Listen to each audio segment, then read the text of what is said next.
mempresentasikan klasifikasi tipe iklim dan pola iklim global. Tapi sebelum lanjut, kalian harus tahu nih, iklim itu apa sih? Iklim adalah keadaan cuaca rata-rata dalam waktu 1 tahun yang penyelidikannya dilakukan dalam waktu yang lama, minimal 30 tahun dan memiliki wilayah yang luas. Nah, tadi kan udah bahas nih tentang pengertian iklim. Sekarang ada apa aja sih jenis-jenis iklim global? Yang pertama adalah iklim matahari, merupakan iklim yang pembagiannya berdasarkan banyaknya sinar matahari yang diterima oleh permukaan bumi. Intensitas panas yang diterima oleh suatu tempat dipengaruhi oleh letak lintangnya, sehingga iklim ini disebut dengan iklim garis lintang. Adapun pembagian daerah iklim matahari seperti gambar, yaitu ada iklim tropis, iklim subtropis, iklim sedang, dan juga iklim dingin. Yang kedua adalah iklim menurut Smith-Ferguson. Smith-Ferguson menentukan iklim suatu wilayah berdasarkan dengan nilai Q, yaitu jumlah rata-rata bulan kering dibagi dengan jumlah rata-rata bulan basah dikali 100%. Perlu diingat bahwa bulan basah merupakan rata-rata curah hujan sebulan yang lebih dari 100 mm, sedangkan bulan kering kurang dari 60 mm.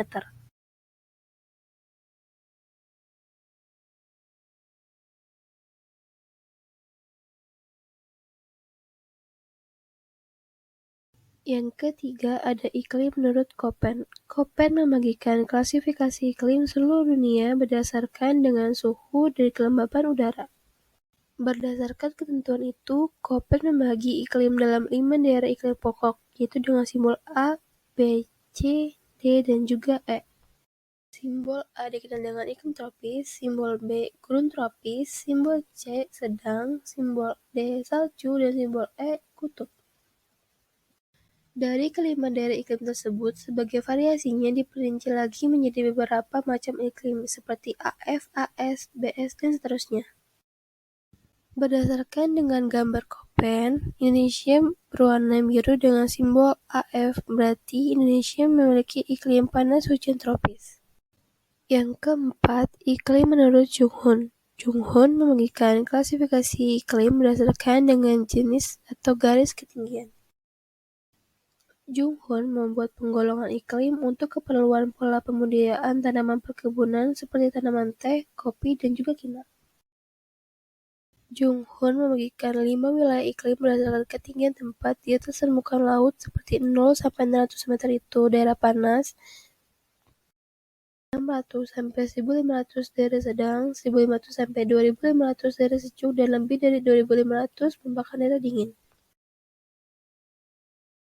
Daerah panas cocok untuk tanaman padi, tebu, karet kelapa. Daerah sedang cocok untuk tanam kakao, kopi, coklat, dan padi.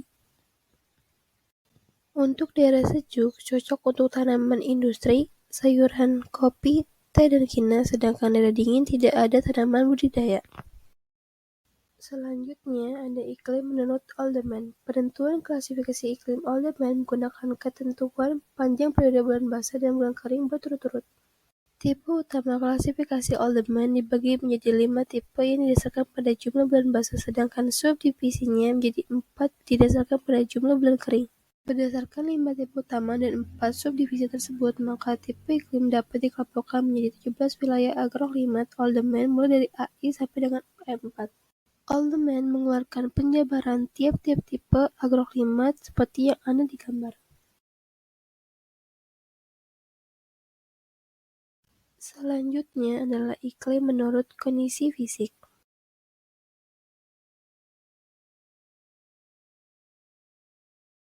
Iklim fisik merupakan sebuah iklim yang sesuai dengan keadaan atau fakta aktual di suatu daerah tanah karena pengaruh lingkungan alam yang terkandung di daerah tersebut. Yang dimaksud dengan pengaruh dari suatu lingkungan alami ialah daratan luas, relief bumi, pengaruh lautan, angin, dan hujan. Secara umum, iklim fisik dibagi menjadi 5 jenis, yaitu iklim laut atau maritim yang terdapat di daerah subtropis dan tropis. Yang kedua ada iklim daratan tinggi. Yang ketiga iklim musim atau muson. Yang keempat iklim darat atau kontinen, dan yang kelima adalah iklim gunung. Selanjutnya, saya Siti Marwa akan menjelaskan tentang karakteristik iklim yang ada di Indonesia. Letak astronomis membuat iklim di Indonesia dipengaruhi oleh 3 iklim, yaitu iklim musim atau iklim muson, iklim tropika, dan iklim laut. Yang pertama ada iklim musim atau iklim muson, yaitu iklim yang sangat dipengaruhi oleh angin musim yang berubah-ubah setiap 6 bulan sekali. Dan yang kedua ada iklim tropis ataupun tropika, dipengaruhi oleh Indonesia yang berada di daerah tropis, suhu yang tinggi mengakibatkan penguapan yang tinggi. Di sini ada gambar peta iklim tropis ataupun tropika yang ada di Indonesia. Yang ketiga ada iklim laut, yaitu iklim yang banyak mendatangkan hujan yang bersifat lembab sehingga Indonesia bisa mengalami musim hujan yang berkepanjangan. Tropis dan subtropis. Area daerah tinggi yang terletak di daerah tropis dan subtropis karena ketinggian berada di daerah pegunungan mengakibatkan kekeringan. Daerah sedang, sama halnya dengan iklim tropis dan subtropis, daerah sedang memiliki ketinggian yang sedang. Keadaannya pun menjadi stabil seperti banyaknya awan. Selanjutnya di sini ada gambar peta dari iklim tropis dan subtropis yang ada di Indonesia. Indonesia terpengaruh oleh sirkulasi muson. Angin muson bergerak melalui Indonesia mengakibatkan Indonesia memiliki 2 musim, yaitu penghujan dan kemarau. Musim penghujan di Indonesia Oktober sampai April. Angin muson bergerak dari benua Asia mengalami musim dingin ke arah benua Australia, mengalami musim panas melalui Samudra Hindia dan sebagian besar wilayah Indonesia disebut sebagai muson barat. Selanjutnya di sini teman-teman bisa melihat peta pergerakan angin muson barat yang ada di Indonesia. Musim kemarau di Indonesia, April sampai Oktober. Angin muson bergerak dari benua Australia mengalami musim dingin ke benua Asia panas melalui laut-laut sempit di sekitar kepulauan Indonesia. Di sebelah selatan Khatulistiwa disebut sebagai muson timur. Selanjutnya bisa teman-teman lihat ada peta pergerakan angin muson timur yang ada di Indonesia. Nah, setelah tadi pembahasan tentang klasifikasi iklim global dan juga iklim Indonesia, maka dampak iklim terhadap kehidupan itu ada apa aja sih? Nah, pengaruh karakteristik iklim di bidang pertanian, sosial, dan budaya. Yang pertama itu pengaruh karakteristik di bidang pertanian. Faktor-faktor iklim seperti cuaca dan kelembapan udara sangat mempengaruhi perkembangan pertanian Indonesia. Kondisi suhu, curah hujan, dan pola musim sangat menentukan kecocokan dan optimalisasi pemberdayaan tanaman pertanian, serta iklim juga mempengaruhi tentang uh, musim panen dan juga musim cocok bertanam. Untuk daerah yang tropis, tanaman yang bersuhu panas itu cocok untuk tanaman budidaya seperti padi. Sedangkan untuk yang bersuhu dingin, sejuk, dan sedang itu cocok untuk tanaman sayur-sayuran. Nah, selanjutnya di bidang sosial, pengaruh iklim itu sangat pengaruh karena seperti nelayan yang memanfaatkan angin darat untuk melaut dan angin laut untuk kembali ke darat. Tapi semakin berkembangnya kemajuan, banyak nelayan yang tidak memanfaatkan lagi angin darat dan angin laut karena perahu mereka sudah dengan menggunakan mesin.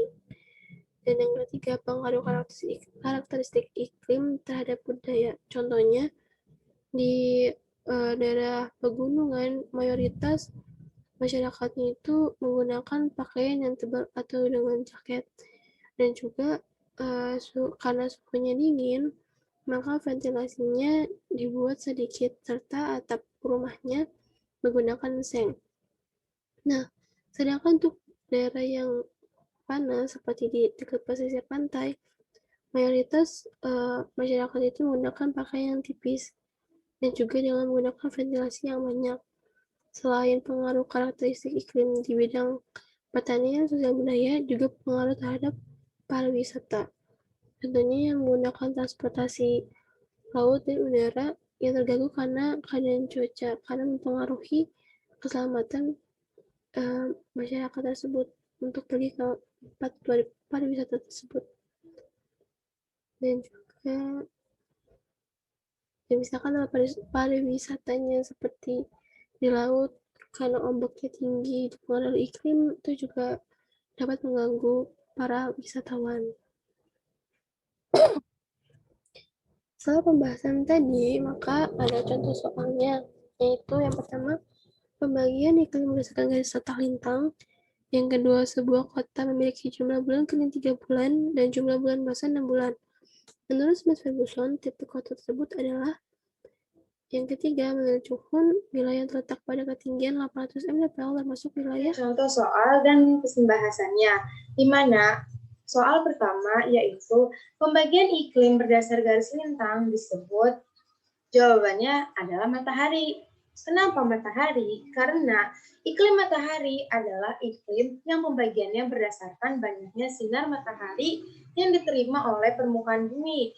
Intensitas panas yang diterima oleh suatu tempat dipengaruhi oleh letak lintangnya, sehingga iklim ini disebut dengan iklim garis lintang.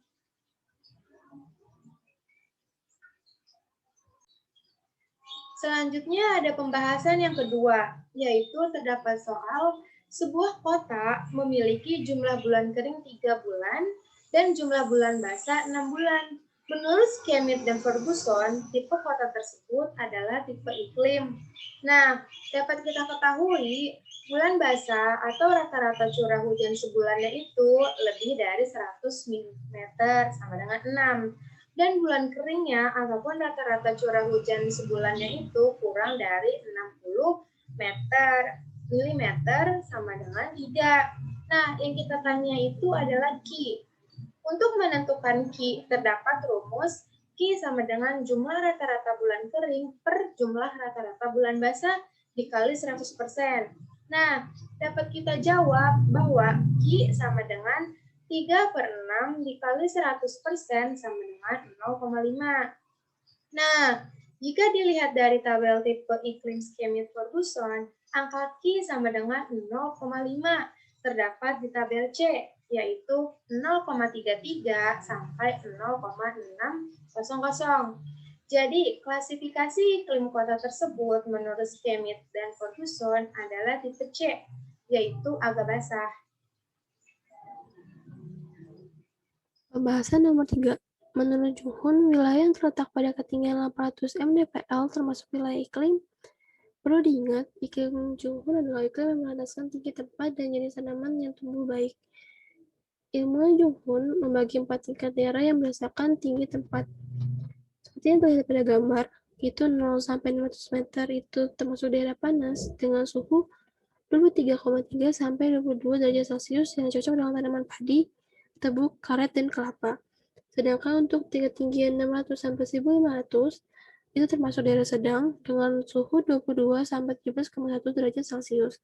Nah, daerah tersebut cocok untuk tanaman tembakau, kopi, coklat, dan padi. Sedangkan untuk ketinggian 1500 sampai 2500 itu termasuk daerah sejuk dengan suhu 17,1 sampai 11,1 derajat Celcius. Nah, daerah ini cocok untuk hutan tanaman industri, sayuran kopi, teh, dan kina. Sedangkan untuk ketinggian lebih dari 2500 dengan suhu kurang dari 11 derajat Celcius itu termasuk daerah dingin dan tak ada tanaman budidaya. Nah, maka wilayah tetap dengan ketinggian 800 mdpl ini termasuk daerah yang di antara ketinggian 600 sampai 1500, maka wilayah iklim ini termasuk wilayah daerah sedang yang cocok dengan tanaman tembakau, kopi, coklat, dan padi. Nah, sedangkan untuk Smith Ferguson, dia menggunakan nilai Q, yaitu rata-rata bulan kering dibagi bulan basah dikali 100%. Nah, sedangkan untuk karakteristik iklim di Indonesia itu ada iklim musim atau muson, yaitu iklim musim barat dan muson timur. Yang kedua adalah iklim panas atau tropika, dan yang ketiga adalah iklim laut atau kontinental. Nah, dampak dari iklim tersebut itu sangat mempengaruhi terhadap di bidang pertanian, transportasi, pariwisata, budaya, dan sosial. Nah, sekian dari presentasi atau pemaparan kelompok kami. Apabila ada kesalahan, mohon dimaafkan. Terima kasih. Wassalamualaikum warahmatullahi wabarakatuh. Waalaikumsalam warahmatullahi wabarakatuh.